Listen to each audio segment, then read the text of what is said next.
सकुशल संपन्न हुआ पंचायती अखाड़े का भूमि पूजन। आज कुंभ मेला क्षेत्र में नया उदासीन बड़ा उदासीन व बंधवा कला बड़ा उदासीन का भूमि पूजन था, जिसमें सभी अखाड़ों के महंत शामिल हुए और कुंभ 2025 सकुशल संपन्न हो, इसकी पूजा की कामना की। गुड मॉर्निंग भारत संवाददाता पंकज शुक्ला। कहा जा रहा है कि जिस तरह से संसद बनेगा, क्या इसकी मांग? ये हमारी प्राचीन परंपरा है। कुंभ मेले का तभी आगाज होता है, तैयारी शुरू होती है जब भूमि आवंटन हो जाता है। तो सर्वप्रथम सभी अखाड़ों में आज श्री पंचायती अखाड़ा बड़ा उदासीन, श्री पंचायती अखाड़ा नया उदासीन, हमारी बहुत ही प्राचीन परंपरा बंधुआ कला छावनी हसनपुर सुल्तानपुर की जो हमारे यहाँ भूमि आवंटन हुआ है, इनकी धर्म ध्वजा भी खड़ी होगी। और आज सभी देवी देवताओं का आवाहन करके सर्वप्रथम पहले गंगा जमुना सरस्वती का पूजन किया गया और बेनी माधव जी का, हनुमान जी का है जो पूजन किया गया।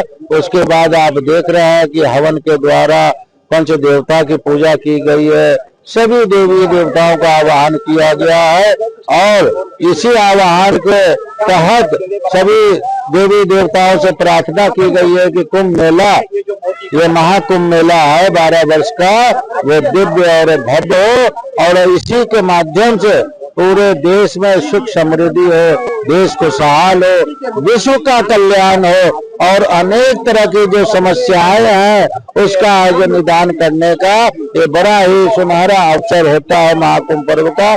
तो अब आज का है जो कार्य से शुरू हो गया है, मंदिर की स्थापना, धर्म ध्वजा की स्थापना, अन्य जो हमारे भोजन पंडाल, माता अन्नपूर्णा की स्थापना, ये सब कार्य यहाँ निर्माण कार्य चलेंगे। और मेले की तैयारी हम धर्म ध्वजा से और नगर प्रवेश से, अमृत स्नान से करते हुए पूर्णता की ओर चलेंगे। उसके बाद आप लोगों ने भी जो है बीजेपी को जिताने की अपील की थी। अब सारे एग्जिट पोल बता रहे हैं कि बीजेपी की सरकार बनेगी। मतलब जो साधु संतों की अपील की लगता है वो काम आ रही है, आशीर्वाद काम आ रहा है। देखिए, आज हमारे जो आप जहाँ खड़े हैं बंधवा पे, यहाँ बड़ी अखाड़ा नया अखाड़ा दोनों अखाड़ों ने भूमि पूजन किया है और भूमि पूजन में हमने यही कामना की है जो सनातन की रक्षा करेगा, सनातन के पक्ष में कार्य करेगा, वही पार्टी भारत में आए, वही पार्टी देश में आए। और आप जानते हैं हम सनातनियों का एक ही लक्ष्य है। अगर हम कहेंगे हिंदुत्व काल कब से शुरू होगा, तो मैंने ये कहा था हिंदुत्व काल जो है 2014 से शुरू हुआ है। जब से हमारे मोदी जी आए तब से हिंदुत्व काल शुरू हुआ है। और हम ये कहना चाहेंगे अगर अभी भी सनातन बोर्ड नहीं बनेगा, ना भूतो न भविष्यति, फिर कभी नहीं बनेगा। इसीलिए हम सब साधु संत जो है आने वाले कुंभ में जो 2025 जनवरी में यहाँ धर्म संसद होगा और लाखों की संख्या में जितने भी हमारे संत महात्मा देश विदेश से आएंगे सभी यहाँ होंगे और यहाँ से ही आवाज उठेगी सनातन बोर्ड। और सनातन बोर्ड पूरे भारत में बनेगा, पूरे भारत के गली मोहल्ले जहाँ भी हमारे मठ है, मंदिर है, वहाँ पे भारत बोर्ड की स्थापना होगी। धर्म संसद में मुख्य रूप से किन मुद्दों पर चर्चा करके निर्णय लेंगे आप लोग?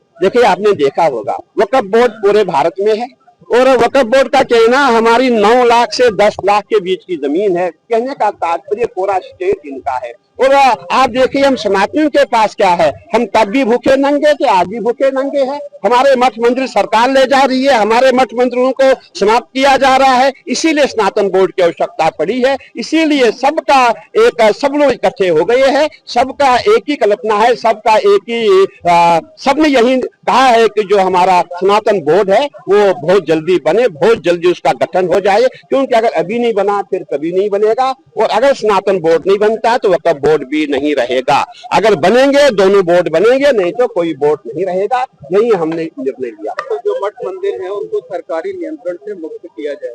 देखिए, आपने देखा होगा, जब आपने सुना होगा जब लड्डू में गाय की चर्बी ये चीज से गलत मिलाया जा रहा है, हमारे मंदिरों में जो फूल आते हैं उनमें थूका जाता है। चाय में पेशाब मिलाया जाता है, ये सब चीजें अब हिंदू कब तक बर्दाश्त करेगा। आप देख रहे हैं आज कुंभ का मेला है और इस कुंभ मेले में यहाँ नाना प्रकार के संत आएंगे। आपने देखा होगा जो ये संत महात्मा जो आपको दिख रहे हैं, जो नंगे घूम रहे, बड़े ब्रह्मनिष्ठ है, बड़े तपस्वी है, इनका तप और हमारे तप में अंतर है। हम इनकी सेवा के लिए यहाँ खड़े हुए हैं और इनकी रक्षा के लिए हमने निर्णय लिया था मेला क्षेत्र में गैर हिंदू ना हो, गैर हिंदू आए, बिना इनके काम हमारा नहीं होगा। मैं कहना चाहूंगा हमारे यहाँ जितने भी मठ मंदिर सब गैर हिंदू ही बनाता है, परंतु इनको जो है परचून की दुकान, फूलों की दुकान, चाय की दुकान, ये इनको एलाट ना हो और यही हमने निर्णय लिया हुआ है। और आने वाले प्रयागराज कुंभ हमारा दिव्य हो, भव्य हो, ये हम सब ने ऐसा सोच रखा है। और हमारे माननीय मुख्यमंत्री जी स्वयं एक संत है, स्वयं बहुत बड़े पीठाधीश्वर है, तो हमारा ये प्रयास है कि जो हमारा प्रयागराज का कुंभ है बहुत दिव्य और भव्य हो। क्या तारीफ करोगे क्या महाराज जी धर्म संसद की? देखिए, अभी आपने देखा होगा आज भूमि पूजन हुआ है, समझो आज हमारा आगाज हुआ है, तो बहुत जल्दी सभी अखाड़े यहाँ जाएंगे, सभी संत महात्मा आएंगे, उसके बाद बैठक होगी, बैठक बैठेगी, उसके बाद डेट फिक्स की जाएगी, निर्णय होगा, तब धर्म संसद होगा और जनवरी के महीने में ही धर्म संसद यहाँ पे होगा। अच्छा, अभी तक महाराज जी विश्व हिंदू परिषद धर्म संसद आयोजित करता था जिसमें संत महात्मा शामिल होते थे, इस बार क्या अखाड़ा परिषद धर्म संसद बुलाएगा? नहीं, ऐसी बात नहीं। आपने देखा होगा जहाँ भी अखाड़े होते हैं, अखाड़े साल में एक बार धर्म संसद बुलाते हैं, वो थोड़ा छोटे से लेवल पे, तब जो है पूरे विश्व के जितने भी संत महात्मा सब एक बैनर के नीचे जो है प्रयागराज महाकुंभ में धर्म संसद करेंगे और सब अपने अपने विचार रखेंगे और सबका जो निर्णय होगा वही निर्णय अखाड़ा परिषद का होगा और उसी के तहत कार्य होगा। देखिए, धर्म संसद में आपने देखा होगा सनातन बोर्ड की आवश्यकता क्या है, सनातन बोर्ड का गठन क्यों किया जाए। आपने देखा होगा कि सनातन बोर्ड के अंदर ही पूरा सनातन आता है, हमारे मठ मंदिर, हमारी गौशालाएं, हमारा हवन पूजन यज्ञ अनुष्ठान, ये सब सनातन में ही आता है। इसकी रक्षा के लिए सनातन बोर्ड का होना अति आवश्यक है और इसका गठन हमें पूरा विश्वास है कि इस मोदी काल में ही इसका गठन होगा।